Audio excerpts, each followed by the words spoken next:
Hi everyone, welcome to my channel RJ Studies. Today we are going to discuss the lecture 4 of CPC.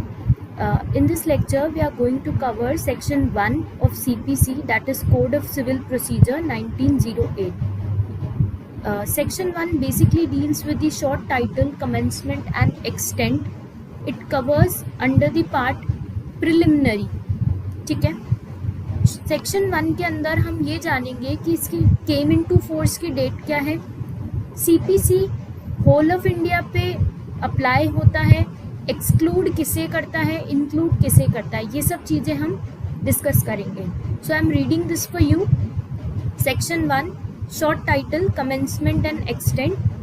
This act may be cited as the code of civil procedure 1908. Second point is, it shall come into force on the first day of January 1909. This came into force is very important for any act or every act, right? Third point is, it extends to the whole of India except the state of Nagaland and the tribal areas.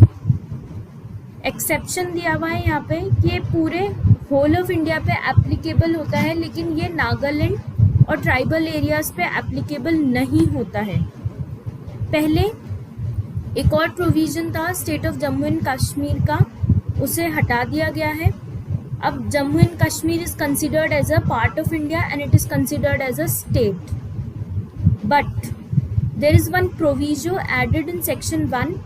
Proviso is just an exception, right. किसी भी section के अंदर जहाँ भी आपको proviso मिलेगा, proviso का मतलब होता है कि आपको एक एक्सेप्शन दिया हुआ है. उस एक्सेप्शन को हम पढ़ते हैं. Provided that the state government concerned may by notification in the official gazette extend the provisions of this code or any of them to the whole or part of the state of Nagaland or such tribal areas with such supplemental, incidental or consequential modifications as may be specified in the notification. हमने third point में deal किया कि जो CPC है वो पूरे whole of India पे apply होगी, लेकिन ये स्टेट ऑफ नागालैंड पे अप्लाई नहीं होगी और ट्राइबल एरियाज पे. लेकिन एक और एक्सेप्शन ये दिया गया है कि अगर स्टेट गवर्नमेंट चाहती है कि ये सीपीसी स्टेट ऑफ नागालैंड पे अप्लाई हो, तो वो एक नोटिफिकेशन निकालेगी ऑफिशियल गैजेट के थ्रू, जिसके थ्रू कुछ जो सीपीसी के जो प्रोविजंस हैं, या तो पूरे प्रोविजंस या कुछ पार्ट स्टेट ऑफ नागालैंड पे और ट्राइबल एरियाज पे एप्लीकेबल हो सकते हैं, लेकिन एक ऑफिशियल गैजेट निकालना पड़ेगा उसके लिए, राइट. नेक्स्ट स्लाइड में एक्सप्लेनेशन की बात कर रहे हैं हम. यहाँ पे वर्ड ट्राइबल एरियाज ले रहे हैं, तो ट्राइबल एरियाज को एक्सप्लेन किया गया है कि कौन कौन से एरियाज हैं जो ट्राइबल एरियाज में कंसिडर्ड होंगे. In this clause tribal areas means the territories which immediately before the 21st day of January 1972 were included in the tribal areas of Assam as referred to in paragraph 20 of the 6th schedule to the constitution. यहाँ इस explanation में ये बताया गया है कि tribal areas में कौन कौन सी टेरिटरीज को हम इंक्लूड करेंगे. 21st डे ऑफ जनवरी 1972 से पहले जितने भी ट्राइबल एरियाज थे, ट्राइबल एरियाज ऑफ आसाम, और रेफर किए गए हैं paragraph 20 of 6th schedule of the constitution में, उन्हें हम ट्राइबल एरियाज कंसिडर कर रहे हैं.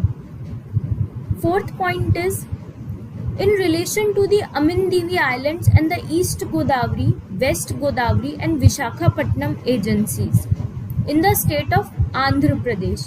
ये जो अमिनदीवी आइलैंड्स हैं, ईस्ट गोदावरी, वेस्ट गोदावरी और विशाखापट्टनम एजेंसीज हैं, ये particularly state of Andhra Pradesh की लोकेशन में आ रहे हैं, उनकी बात कर रहे हैं. To the application of any rule और regulation for the time being in force in such islands, agencies or such union territory relating to the application of this code, बिना किसी प्रिजुडिस के इन स्टेट्स पर इनके प्रोविजंस एप्लीकेबल होंगी. Plus CPC के provisions पूरे whole of India में apply होंगे, लेकिन कुछ पार्ट है, जैसे हमने नागालैंड पढ़ा, ट्राइबल एरियाज पढ़े, इनमें एक ऑफिशियल गैजेट निकालना पड़ेगा सीपीसी को अप्लाई करने के लिए।